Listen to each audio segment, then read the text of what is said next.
Simple Man. Love that movie. Saw it for a couple Thank days you. ago. Oh, sorry, serious. I'm sorry, serious. That's okay. I'm just saying. So, with this film, it's a small board, but does it really act as a microcosm for what was happening at that time? I think that's one way you could look at it, absolutely. The world at that time seemed to be stuck in a Cold War between the U.S. and Russia.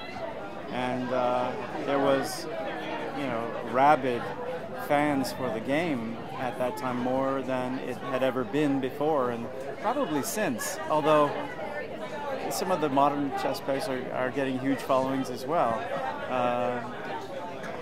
But yeah, I know that particularly the character I play in the piece is really passionate about not just his patriotism, but wanting to prove to the world that America was more tactical, perhaps, or smarter, or could certainly control the Soviets on a chessboard.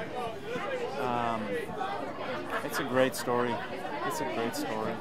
Now, what was your understanding of this? Because it's lesser known that how big this was by people today. What did you understand about it? What did you know about it before you came in? I knew very little, except for the name of Bobby Fischer, which is kind of, an enigma.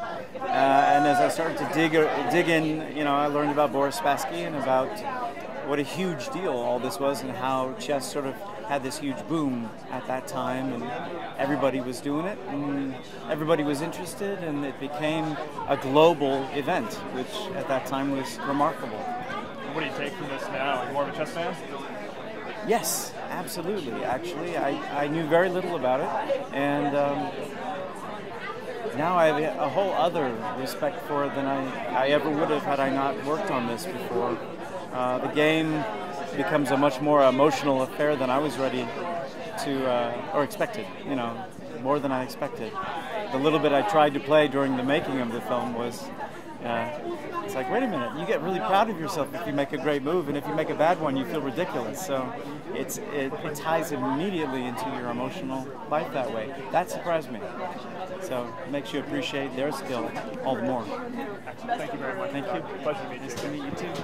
Taylor Kay, congratulations. Hey. Thank you so much for stopping by. My hands are Thank cold. you. I should be wearing That's mitts. okay. Oh my God. So how long have you been in Toronto? Have you been able to do anything? Oh, at I all? wish. I got in like at 12:05 last night. That's what everyone's saying. Yeah. So if you had a microsecond of Yeah. downtime here in the city, what would you love to do?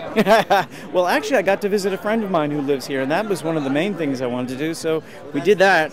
Yes. There's so many things to see here. It's beautiful. I made a pilot here about, gosh, I don't know, many years ago, and the little time that I got to spend here I loved. So I hope to come back to stay and get to know the city well. So now I hear you have a love of chess now, which my 7-year-old kills me now because of her chess club. I'm like, yeah. oh my gosh. So if you had, what kind of board games were you into as a child? Uno or? Poker.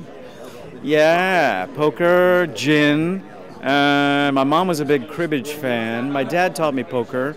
That was a big board game. We played Monopoly and those kinds of things. Maybe a little checkers, Chinese checkers. Whatever I could get my hands on. Clue, that was a fun one. Clue, that was a good one. Excellent. Well, congratulations and enjoy yourself tonight. Thank you. Thank you. Nice to meet Thank you. And I will gossip, even though it says I will not gossip. I like that, Carrie Roberts.